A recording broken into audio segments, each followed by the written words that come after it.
Well, it is Iron Bowl week, and coming up on Auburn Intel, we'll talk about the Tigers' chances this weekend as we break down the game from multiple angles. We'll also hear from a couple of guys who have participated in this rivalry, as former Auburn coach Jack Crow and former Auburn player Rob Pate will share some of their best Iron Bowl memories. All that and much more coming up on a special Iron Bowl edition of Auburn Intel.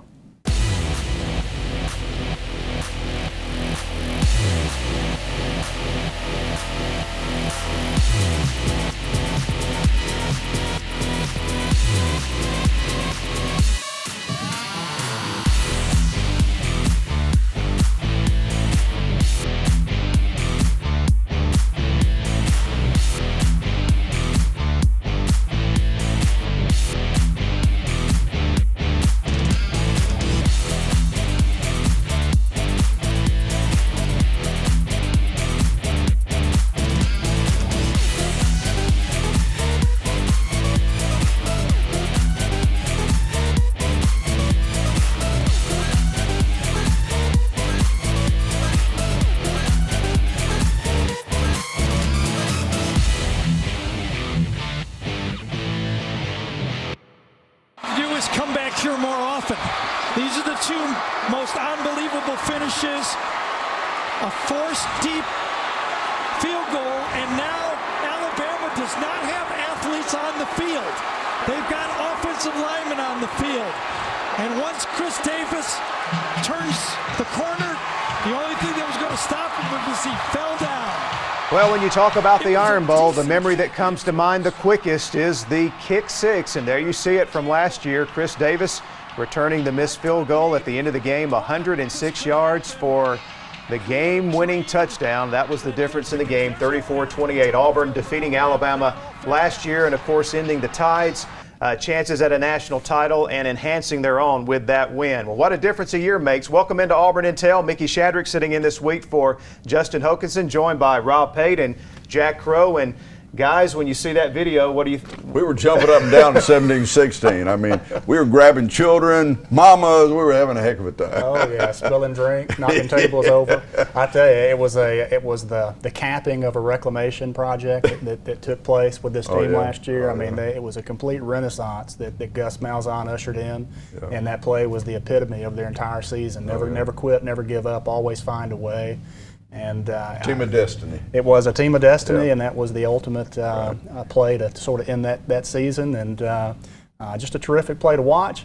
The unfortunate thing is now Alabama has been brewing and stewing for 365 days. That's what Coach and I were talking about before the show. There's a lot of talk before this starts, by the way. So I was at the Sanford game last week, and the loudest cheer I heard the whole game was when they showed a replay of that. So the Auburn people have reveled in it. The Alabama people have had to stew on it for an entire year. And I think that's going to be an advantage for Alabama this week. That's what we said. There's two things that really move a team. One is pain and gain. And if you were to say which one is the strongest mover, it's pain. And when you have pain for 365 days, gain does not equal what that pain represents. Yeah.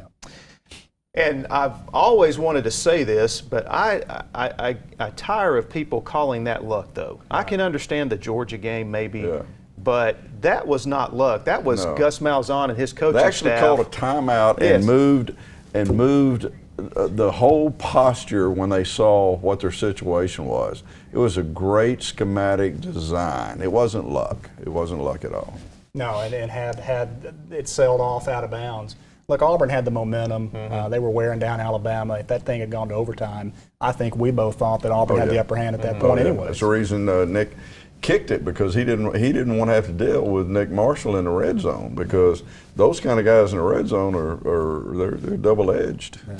Well, guys, we're going to obviously talk a lot about the big game coming up in just a moment. But before we wrap up this segment, I want to just quickly flash back to last week and ask you very simply, does the Sanford game mean anything? What did you take away from what happened last Saturday? I don't think so. I think that they used the time to prepare for Alabama, to be quite honest. We talked about this last week. If that game went down to the wire, who cares?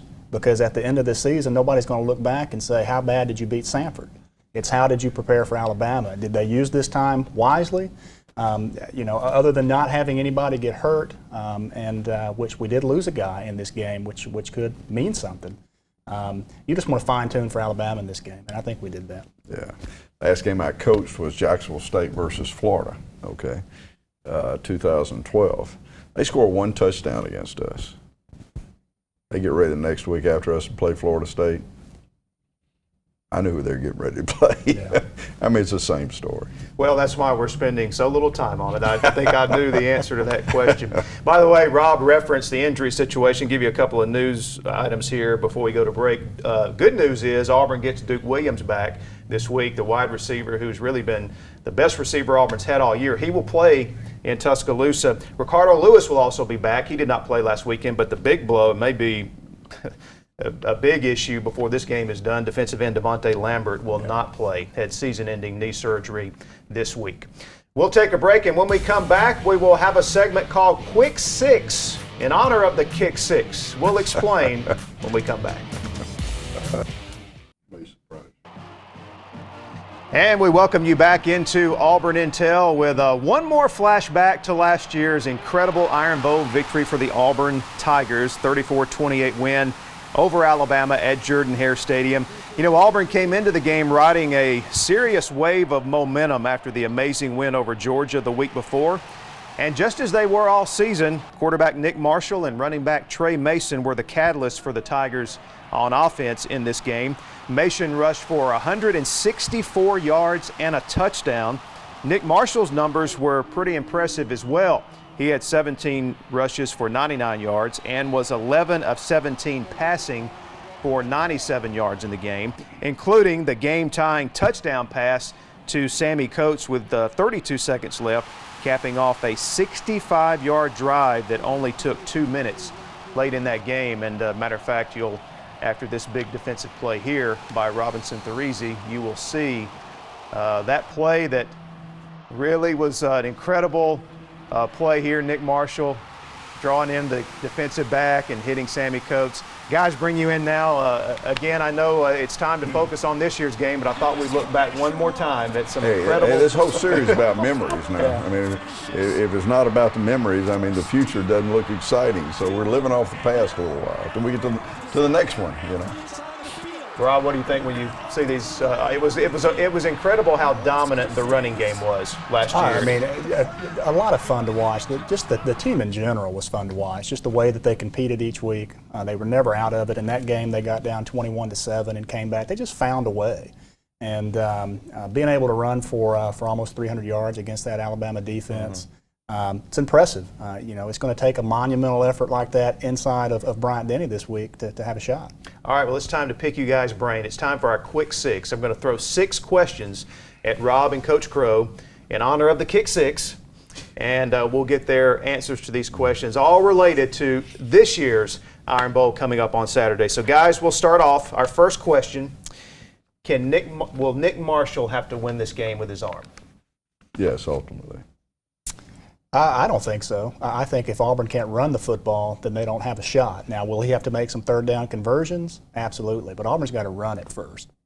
Gus Malzahn has said in the past that trying to run the ball against Alabama. Do Auburn fans need to be prepared for maybe some frustrating times early, trying to jam it in there? I'm being real simple about this. You've never been this succinct with your answers. Yes. And, you know, to piggyback on that, it seemed like we're pulling teeth to rush the football all season long, even though we're on top of the conference and rushing. Right. But this is the best defense we've seen. And that's really why I show those highlights, because you go back and watch those games last year. It was automatic that Auburn was going to run the ball on whoever they played. Yeah. It's just, I don't know if I've ever seen it. But it didn't always start like out like bang, bang, bang. I mean, it's a gradual process of asserting the running game. Right. All right, question number 2. Can Auburn cover Amari Cooper? He had a huge game last year. I think had 170-something yards receiving last year in 6 catches. Yeah, half of that on one play. He's burning it up again this year. What do you think? In the tradition, we don't have one single guy that can line up on him. It's going to take a schematic effort. Defense that's playing with more than 11 guys. And what do I mean by that? I mean when your run responsibility has gone away, you then go help and double cover somebody. So you play with 13 guys at that point, and so it's going to take some Ellis Johnson scheming in order to try and take that away. I think you work on the quarterback's concept of where he gets open at. That means we got to play more zone than we played. He will wear us out if we play as much man as we've been playing. I mean, wear us out. Yeah. So we've got to be 3 deep, we've got to be quarters, we've got to be with some bracket coverage, and we got to be 2 deep. And at the same time, we still got to be able to be in position to take care of the rest of it. But I don't think they can win if we take Amari Cooper away from them. I really don't. I don't think the rest of it is strong enough. And I think the secret to stopping Amari is keeping the combination of coverages moving all the time where the quarterback doesn't quite know where the ball is. If you got to lock him down, who's your best option? Jonathan Jones. Yeah. Yep. All right, question number 3, hitting on another sore spot for Auburn fans with this defense. Can they get any pressure on Blake Sims? Because it seems like when he's had time to look downfield, he's looked very good. I say yes, you can get pressure on him, but you're going to have to give something up to do it. And that may mean putting somebody on an island against Amari Cooper, which is not advantageous for Auburn. So you're going to have to bring more than they can block to get it with a traditional 4-man rush. No, we won't get there. No, we won't get there with a 4-man rush, and I think zone blitzing is the concept that we've got to understand. I mean, we've got to be able to bring 5 and vary where that 5th person is coming from. That's what zone blitzes do. At the same time, not get isolated one-on-one with one guy out there. Now, are there some dead spots in zone blitzing? Yeah, there's some dead spots. And you just react and tackle those people, which leads us to the other thing. React and tackle those people. Yeah. They're not going to beat you, but don't give them missed tackle, took a 12-yard gain and turned it into 60. Yeah. So zone blitz, tackle in the voids. Where the voids are in the zone blitz, tackle them. And he's proven to be pretty mobile. I mean, I think he's right behind our guy. Yeah, and his ability to. I mean, he was a running back. Mm-hmm. For some games when he wasn't playing. I mean, he started a running back against somebody one year. Yeah, he can run now. He's impressed me. What he can do with his legs is vastly underrated. Oh, yeah. All right, now we'll move on to the next question. And this is, to me, this is the biggest one. This kind of goes back to what we talked about in the first segment when we were talking about the kick 6, and Rob was talking about how Alabama fans have had a year to think about that. I'm wondering, is of all that emotion that occurred at Jordan-Hare Stadium that we just saw, is going to flip-flop the other way at 6:45 this Saturday in Tuscaloosa. So the question is, can Auburn manage the moment? The first 5 minutes, because the first 5 minutes is going to be unbelievable. But we've been in some big arenas. We're not puppies. And can we withstand the first 5 minutes and not have the damn break? Yeah, I think we can. If we don't, we're in trouble. The first 5 minutes now, we got to withstand some emotionalness coming at us, and everybody just got to hold ground, take some body punches, and come back in, Yeah, and I'm in total agreement. I think we can as well because we have played on a big stage. I like Nick Marshall in this environment because no stage is too big for him. No. And I think all the pressure is squarely on their shoulders. We got nothing to lose in this game. We come out, guns a-blazing. You go back and watch that game last year, they didn't handle the pressure well. They came in and were very tight to start that football game. I don't think we'll see that in this team. I think they'll play loose because there's nothing to lose. And the last question, who's going to win? I'll tell you, the team that turns the ball over the least amount of times will be the team that wins this football game. The team that turns it over the least and the team that has the most success on first down. Coach? I agree. Totally. That's it, in my opinion. Is there any possibility Jeremy Johnson is scripted into this game to throw the ball some? I know that hasn't been a part of their approach so far. It was talked about early in the year, especially the way he played against Arkansas. I'd be surprised. I'd be surprised too, but I think it's a smart move because if you take Nick Marshall's running ability out of the equation, then what are you left with in Nick Marshall? There's the threat of that, but if you're not utilizing it, if somebody's taking it away completely, I'd rather have the pass of throw and the option of throw and run. So I hope they've got a package for him, if for nothing less, and they will, in case Nick were to go down, he takes so many hits. Jeremy will always be ready to play. Yeah. I agree. All right. Well, that's our quick 6, and I'm really looking forward to what we're going to do next. When we come back, we're going to go down memory lane a little bit because rarely do you get to sit down with two guys who have been a part of this rivalry to the extent that they have. So when we come back, we'll talk about some Iron Bowl memories here on Auburn Intel. And we're back on Auburn Intel. Mickey Shadrick sitting in this week for Justin Hokanson. Time now to go down memory lane a bit with a couple of guys who know a whole lot about Auburn versus Alabama. Rob Pate and Jack Crow rejoin us now. And Rob, let's start with you as a player. You played in a number of these games, played for some different coaching staffs in this game. An interesting era that you were involved in. Let's just start with your big memory from the Iron Bowl. Well, I grew up in Birmingham, and I grew up an Alabama fan. All right, so I'm well entrenched. I didn't know that about Rob. And what this rivalry was like. So I remember the Van Tiffen kick. I remember Bo over the top. I remember the reverse to Lawyer Tillman. Those were childhood memories for me. The interesting thing was the games that I played in these Iron Bowl. They were all unique in some way in that we beat them in '97 on Jarrett Holmes' kick after the Ed Sissom fumble. Well, that was the first time Auburn goes to the SEC championship game. We lost to them in '98, my sophomore year, which was the last game played in Legion Field. So I know what that meant. I was on the first team that lost to Alabama inside of Jordan-Hare Stadium. Know what that felt like. But I was on the first team to go into Tuscaloosa in 100 years and shut those guys out 9-0. Had an interception on the first drive of that game, and they never crossed midfield to their last drive after that initial drive. But here's what stands out to me, Mickey. When I got on the interstate, and we left 280 and got on 459 and went down 2059 to Tuscaloosa, just taking that familiar route to Tuscaloosa and having that police escort and seeing that interstate part and seeing people on one side shake their Auburn shakers and people on the other side shake their Alabama shakers, there's nothing like it. I mean, you know what it means in the state, and it's just a thrill and an honor to have the opportunity to have played in that game.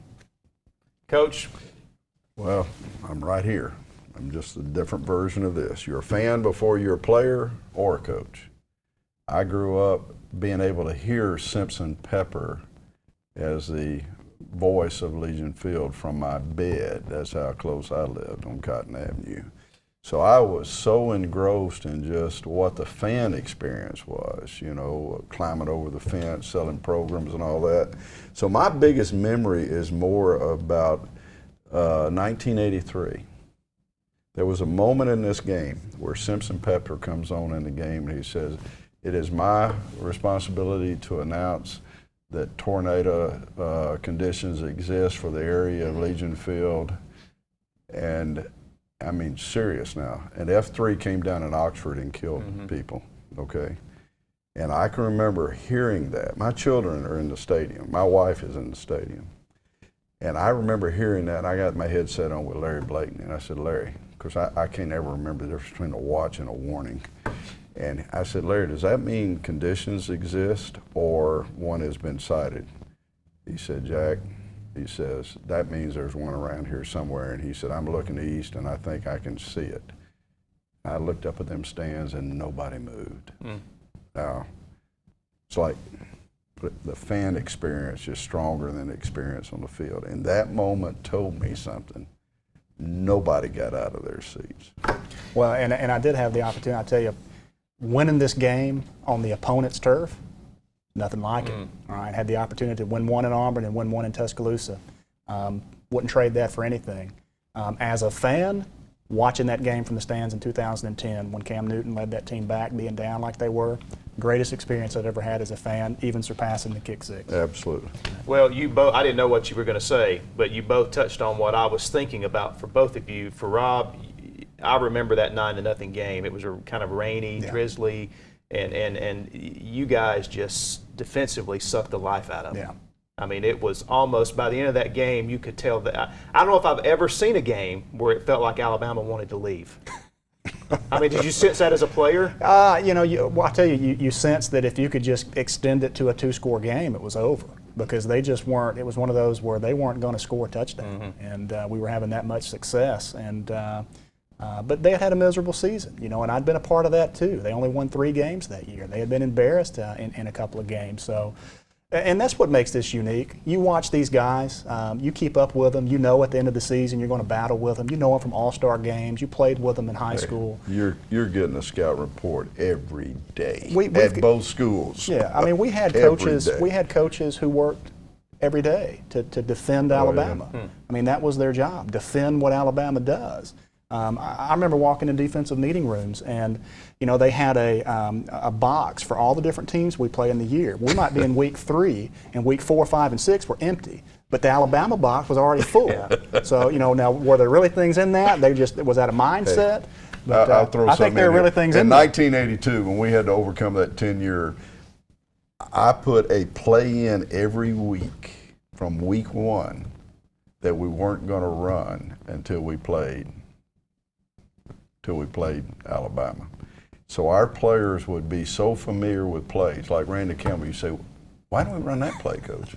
I didn't tell Pat, I didn't tell Randy, I didn't tell anybody. But we were going to come up with a combination of plays that were significant in critical situations, red zone, third down, they had never seen before. And so, yeah. Do you plan this one every day? 365 days a year you plan this one at both schools. You were really a part of a key time when I was growing up, because I remember the domination of the 70s. Oh, yeah. That was and tough. then it finally there in the early 80s when Coach Dye came. Oh, yeah. And it was, if you weren't an Auburn fan, you didn't understand what that release was like, because it's like someone had their foot on your throat forever. Yeah, I remember tearing down the goalpost, and it was a really emotional moment, and it was just a balancing, though. People have really that 10-year stretch sort of sticks to people, but I mean this series has been pretty balanced. I mean the only time it got out of whack is when they didn't play each other. Yeah, that's when it got out of whack. And last thing here, before we go to break, you mentioned the game planning throughout the year. I've often thought here, I know how bad Nick Saban hates to lose, and I'll never forget the look on his face last year. Mm-hmm. How determined you think he is to win this game? Oh, he'll be extremely vitriolic I bet he's got a few all week. boxes full. Oh, there's no doubt about it. I mean, he's going to want this one more than probably any he's coached in quite some time. That sting just doesn't go away. It does. I'm going to tell you what, the pain of losing, particularly when you're an older, accomplished coach, the pain of losing has no way any balance against the joy of winning. The pain of losing becomes so much more substantial as you get more established as a coach. So yeah, pain, he's lived with a little of that pain every day. But what Auburn's got to do is from the outset tell them, hey, look, we're going to make you earn everything you get. We came for a street fight. Absolutely. And you better expect one for the And next, the first one quarters. to start passing licks is going to be better off. I mean, you got to go in there and you got to establish a physical. I mean, we got to go hit them in the mouth. I mean. All right, we'll take a break, and when we come back, it's closing time. We'll get Coach Crow and Rob's final take as we head into a huge Iron Bowl weekend. We'll be back in just a moment.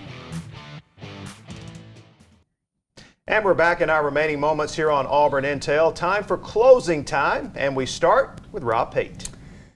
This is the 1 week every year I miss playing for the Auburn Tigers. People constantly ask if I miss not playing, and I always answer no. I don't miss doing the things that it took to compete at that level. That being said, when I see the Auburn orange and blue come together with the crimson and white, I must admit my desire to suit up and play one more time against a bitter rival eats away at my inner being. I'm jealous of these young men capable of participating in a game and a rivalry second to none, yet humbled and thankful for the opportunity I had to take part in the fiercest rivalry, most intense atmosphere college football has to offer. Neither fan base will admit it, but we need each other to be great. This game carries much less significance if Alabama and/or Auburn aren't national heavyweights competing for championships on a consistent basis. I have just as much fun provoking Alabama fans as the next Auburn fan. At the same time, I do respect the success of their program and the many great players who've worn the crimson jersey. Playing in this game garners entry into a fraternity of mutual respect and appreciation and pride. This game deserves nothing less than everything you've got. And I fully expect to see both teams lay their guts on the line, and the former player in me will admire the effort and wish I could bleed and sweat and fight right alongside the men in white. Beat Bama. In 1893, George Petrie brought the game of football to the state of Alabama. He brought it from that powerhouse called John Hopkins in Baltimore. But he brought it, honestly, to both schools. You know, in the first year, football was in the state of Alabama. Alabama, Auburn, Alabama, they played each other twice. The first one was at Lakeview south side just off Highland Avenue in a park. Second one was in Montgomery. And Auburn won both of them. What does it tell you that by 1907 it was so rivalrous that they quit playing for 40 years? And what does it tell you that it took an act of the state legislature in 1948 to get them back playing again? It tells you there's nothing like this, and that this state has created something the rest of this country looks at every year. Everybody in the country is going to be looking at this game. How proud we are to be part of Alabama football, and I don't mean University of Alabama football. Let's say football in Alabama, because we are part of football at its best. Auburn won the first 2 games. Quite honestly, in the last 30 years, they won more than their share. So the tradition is rich. I'm proud, just like Rob, to have been a part of it, and I can't wait till we kick it off, War Eagle. All right. Thanks a lot to Rob. Coach Crow, really enjoyed this week's show, and we hope you enjoy the big game on Saturday. See you next time on Auburn Intel. War Eagle. War Eagle.